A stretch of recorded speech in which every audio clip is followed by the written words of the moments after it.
Ah, virtual reality. A whole new world. With thousands of fantastical worlds to see, grass to touch, and flowers to smell. Virtual reality is something that has for a long time been a fascination. From blockbuster movies, anime, books, and of course, games. You can find it everywhere, and for good reason. It's a dope ass idea. I mean, if you could actually physically experience fantastical worlds filled with dragons and dungeons and pets you can go on adventure with, I honestly think that most people would stop spending their time in the real world and all of us would turn into the blobs from Wall-E. Virtual reality has been around for a long time. One of the very first VR headsets was created all the way back in 1963 and was so heavy it was attached to the ceiling for comfort. Another early example is Virtuality from 1991, which was a pretty sick arcade machine where you played as a robot shooting at other robots.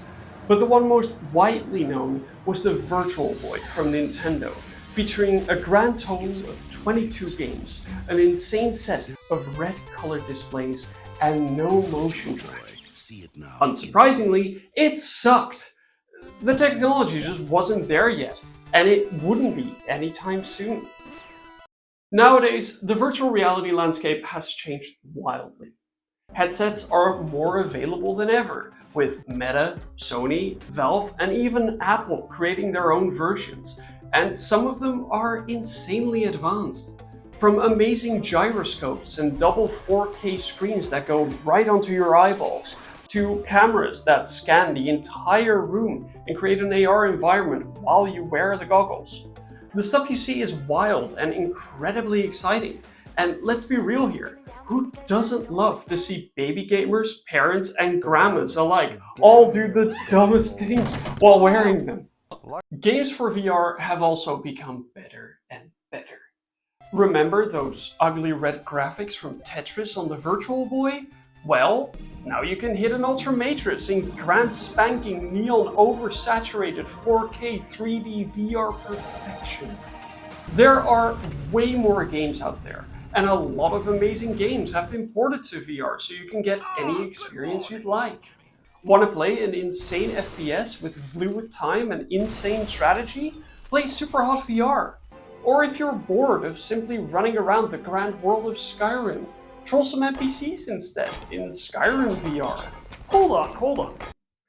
If VR is so cool, why the heck is the title of this video VR is overrated?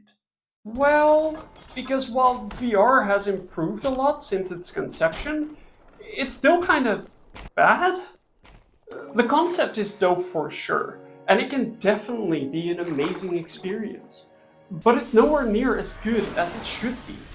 Sure, the headsets have improved massively, and with all the motion controllers and gyroscopes and everything, it's getting a lot better and immersive. But you're still just swinging around controllers in your bedroom while hoping not to fall into a wall or break something around you. There's quite a few issues with VR as a whole the way it is right now. So let's just start with the obvious one. The technology isn't there yet.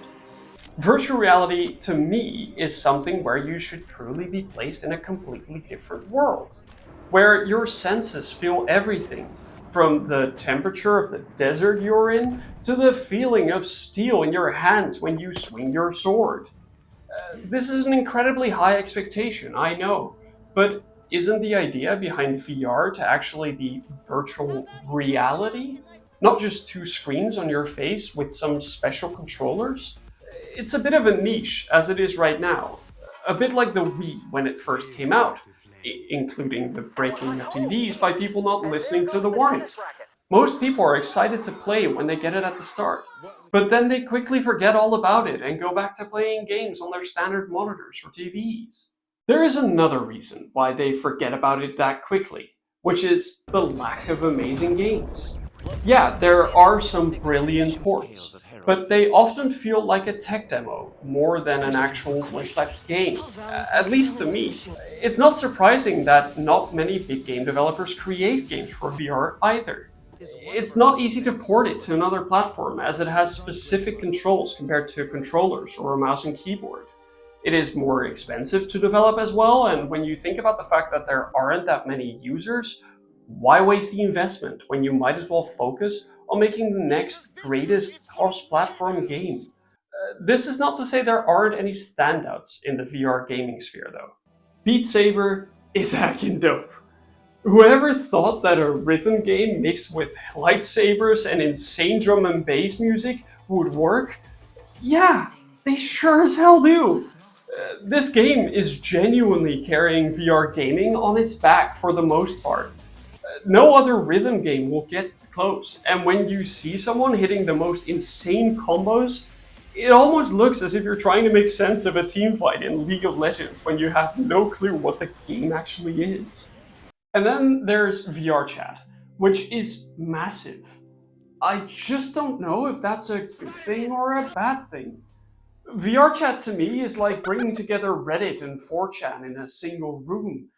It's chaos, pure, unrestrained, and unbridled chaos. Could that be a good thing? Sure. Could it be a bad thing? Yeah. But in the end, there's a lot of people enjoying it. So who am I to judge? There's also the issue of pricing. It has absolutely gotten a lot better over the past years, but that doesn't mean that it's cheap. Yeah, you can buy the cheapest one for like 250 bucks, but that doesn't necessarily make it the best choice because it's not the highest quality experience. And even if you get the cheapest option, for the richest experience and variety in games, you're also going to need a gaming PC because a lot of the big VR games won't run on a standalone VR headset. You can also buy the PSVR headset, but again, you'll need a PlayStation 5 in order to actually run games with it, and that is still pretty expensive altogether. If you still have the money to spend and you buy the best of the best stuff, it can be a dope experience. But why would you do that when there are only so many games to truly enjoy? And last but not least, there's the health issues. This has gotten a lot better over time, but a lot of people still experience motion sickness while wearing these. If you've ever experienced car sickness or being seasick, this is the same thing, just on your own 2 feet, and it can make you feel like crap. So if you're unlucky, then VR won't even be something you'll enjoy using, even after using the best of the best gear. Again, it's just an issue with the technology as it is right now. It's kind of funny to me how some companies are super invested in the VR concept as it is right now. Apple releasing the Vision Pro is a prime example of this. When it was first announced, there was a lot of buzz around it, and I will admit, it looked cool at the start. But it also cost 3,500 bucks, and there was some serious weird stuff going on in their whole announcement. A dad literally playing with their kids with the headset on? Most people already complain that parents are on their phone too much. Isn't this worse? I'm not surprised that it flopped with that price tag, especially as it was basically just a glorified Mac Mini that you could only really use as a VR device. Except that it doesn't have that many supported apps, and there are a lot of reports of it cracking out of nowhere. Virtual reality is just not where it's supposed to be right now, and I don't see that changing anytime soon, if I'm honest. It's too much of a niche as it is right now, and it will only stop being that way when a breakthrough is made, when you can genuinely step into another world, Sword Art Online style.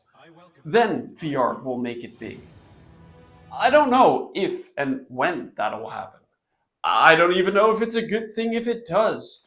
But personally, I would love to experience some of the worlds like Pokemon or Hogwarts in an alternate reality at some point. And I think a lot of people will agree with me on that one. Thank you so much for watching this video. I'd love to hear from you down in the comments below what you think about the current state of VR and what world you'd love to experience if we ever do get a true VR experience.